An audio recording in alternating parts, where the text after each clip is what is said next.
India में लोग sex जैसी चीजों पर ओपनली बात करने में हिचकिचाते हैं, जिस वजह से वो आखिरकार इसके बारे में जानने के लिए इंटरनेट का सहारा लेते हैं और फिर धीरे धीरे उन्हीं लोगों को पॉर्न देखने की ऐसी आदत लगती है जिससे वो कभी निकल ही नहीं पाते। अगर आप भी इससे सफर कर रहे हो तो आप अकेले नहीं हो, आप जैसे और भी कई लोग हैं, बस वो अपनी प्रॉब्लम शेयर नहीं कर पाते। पोर्नोग्राफी की बात करें तो वो आज से नहीं बल्कि बहुत पहले से एग्जिस्ट करता है, लेकिन उसे प्रेजेंट करने का तरीका अलग था। 1860s के वक्त ये आर्ट्स, पोट्री और स्कल्पचर के तौर पर मौजूद था। फिर 1950 से मैगजीन का दौर चला जिसमें मॉडर्न मैन, प्लेबॉय और पेंट हाउस जैसे मैगजीन लोगों के बीच काफी पॉपुलर हुए। 1980s तक पॉर्न कैसेट्स की एंट्री हुई जिसे लोग या तो रेंट पर या फिर परचेज करके एडल्ट वीडियोस देखने लगे। और फिर एंट्री हुई इंटरनेट की, जिससे ह्यूमन और पॉर्न के बीच बस एक क्लिक का फासला था और अब लोग कभी भी इसे कंज्यूम कर सकते थे, जिसका रिजल्ट ये है कि आज हर एक मिनट में 10 लाख लोग पॉर्न देख रहे हैं। हर दिन 25% इंटरनेट सर्चेस पॉर्न से ही रिलेटेड होते हैं और ग्लोबली देखा जाए तो एडल्ट इंडस्ट्री का मार्केट 173 बिलियन डॉलर्स तक पहुंच चुका है।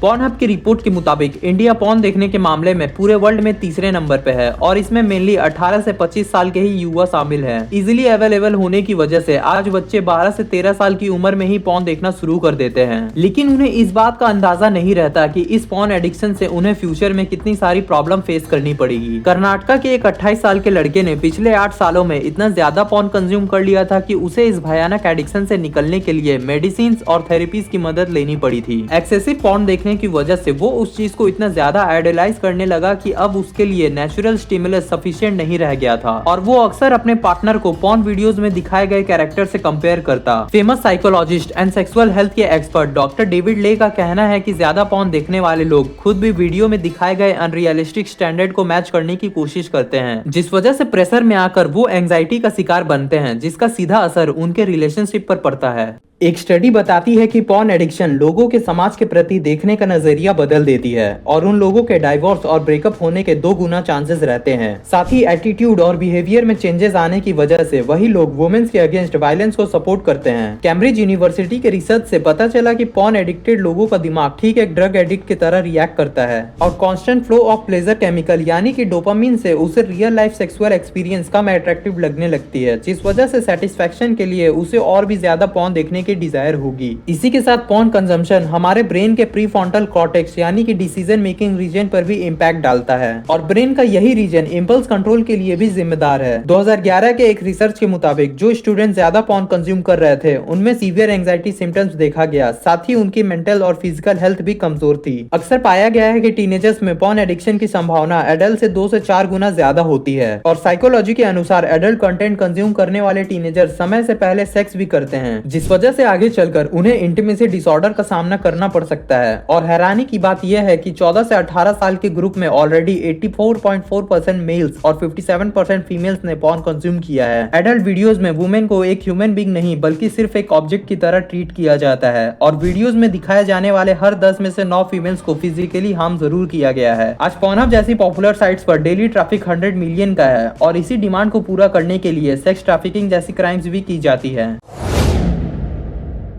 यूजुअली सेक्स ट्रैफिकिंग उसे कहा जाता है जब किसी को ट्रिक, फोर्स या फिर मैनिपुलेट करके पॉर्न इंडस्ट्री में लाया गया हो और फिर उसे मारने की धमकी देते हुए जबरदस्ती उनसे ये काम कराया जाता है। इंडोनेशिया के सैंड्रा को भी जॉब का लालच देते हुए शिकागो लाया गया था और फिर ट्रैफिकर्स ने उन्हें ब्रोथेल में बेच दिया जहां उन्हें सेक्स वर्कर के तौर पर काम करना था। जेन डो को भी मॉडलिंग का जॉब ऑफर करके कैलिफोर्निया बुलाया गया, लेकिन वहां पहुंचते ही उनसे उनका फोन छीन लिया गया और फिर एक कॉन्ट्रैक्ट पर जबरदस्ती उनसे साइन लिए गए, जिसके बाद ट्रैफिकर्स ने उन्हें होटल में ले जाकर करीब 6 घंटों तक एक वीडियो शूट किया और फिर उस वीडियो को गर्ल्स डू पॉर्न नाम के वेबसाइट पर जेन के फुल नेम के साथ पब्लिश कर दिया। एक वीडियो के दौरान विक्टिम ये अनाउंस नहीं कर सकते कि उनसे जबरदस्ती ये काम करवाया जा रहा है और अगर वो एक्सप्रेस भी करते हैं तो वीडियो देख रहे शख्स के लिए समझ पाना इम्पॉसिबल है, क्योंकि वायलेंट, रेप और अब्यूजिव थीम वाले वीडियोस लोगों को और भी ज्यादा पसंद आते हैं और पोर्नोग्राफी ऐसा क्लाइमेट क्रिएट करती है जहां वुमेन्स के ऊपर वायलेंस और एक्सप्लॉयटेशन को इंकरेज किया जाता है। एक डेटा में ये पाया गया गया है कि 24.9 मिलियन ह्यूमन ट्रैफिकिंग केसेस में अराउंड 4.8 मिलियन यानी कि 19% लोग एडल्ट इंडस्ट्री या फिर प्रोस्टिट्यूशन के विक्टिम थे, और उसमें से भी हर 5 में से एक यानी कि करीब 21% बच्चे थे जिनकी एज लगभग 13 से 18 के बीच थी। अगर पोर्नोग्राफी को सेक्स एजुकेशन के सोर्स की तरह यूज किया जाएगा तो कमर्शियल सेक्स और सेक्स ट्रैफिकिंग जैसे ही आउटकम्स होंगे। रेप फॉर प्रॉफिट नाम से सेक्स ट्रैफिकिंग के ऊपर एक डॉक्यूमेंट्री बनाई गई जिसमें यह मैसेज था कि prostitution is the main act and pornography for these men is the dress rehearsal. They see it and then they go and act it out. When a society is demanding more pornography,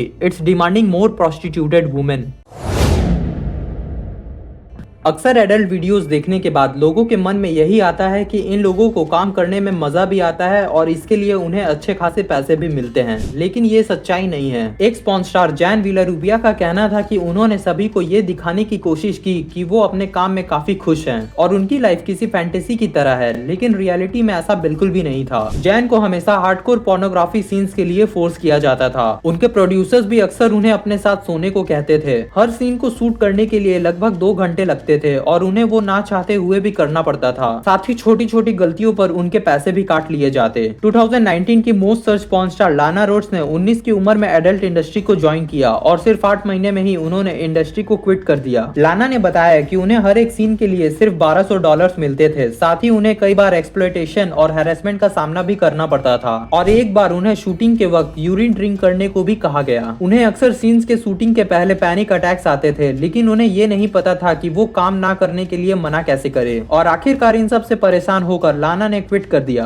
एक podcast में लाना ने बताया था कि वो चाहती है कि उनकी सारी वीडियोस डिलीट कर दी जाएं। साथ ही वो अपनी रेस्पेक्ट को वापस पाने के लिए भी सब कुछ कुर्बान करने के लिए तैयार हैं, क्योंकि आज भी उन्हें उनके पास्ट को लेकर जज किया जाता है। लाना और जैन जैसे इंडस्ट्री में काफी वुमेन है जिन्हें रोज एक्सप्लॉइट किया जा रहा है, लेकिन ब्लैकलिस्टेड होने की डर से इंडस्ट्री के पीछे की सच्चाई तभी सामने आती है जब एक्टर्स इंडस्ट्री को क्विट करते हैं।